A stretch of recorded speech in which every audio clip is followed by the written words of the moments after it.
दुनिया के हर मुल्क और हर कौम का अपना एक मुनफरिद कल्चरल ड्रेस होता है जो उनकी तारीख, रवायत और खूबसूरती की पहचान बनता है। कहीं रंग बरंगे कपड़े, कहीं नफीस कढ़ाई, कहीं शाही अंदाज और कहीं सादगी में छपी खूबसूरती दिल मोह लेती है। हर लिबास अपने लोगों की सकाफत, तहजीब और रस्म व रिवाज की खूबसूरत कहानी सुनाता है।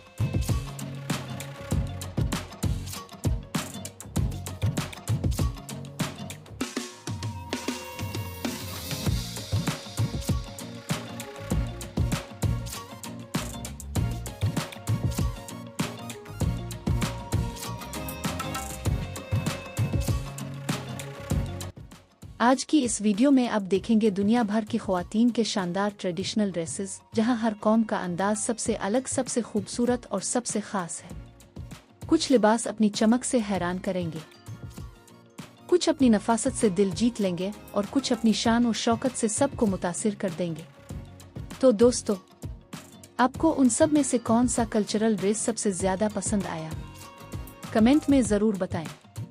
वीडियो को लाइक करें, शेयर करें और ऐसे ही मज़ीद दिलचस्प कंपैरिजन वीडियोस के लिए फॉलो ज़रूर करें।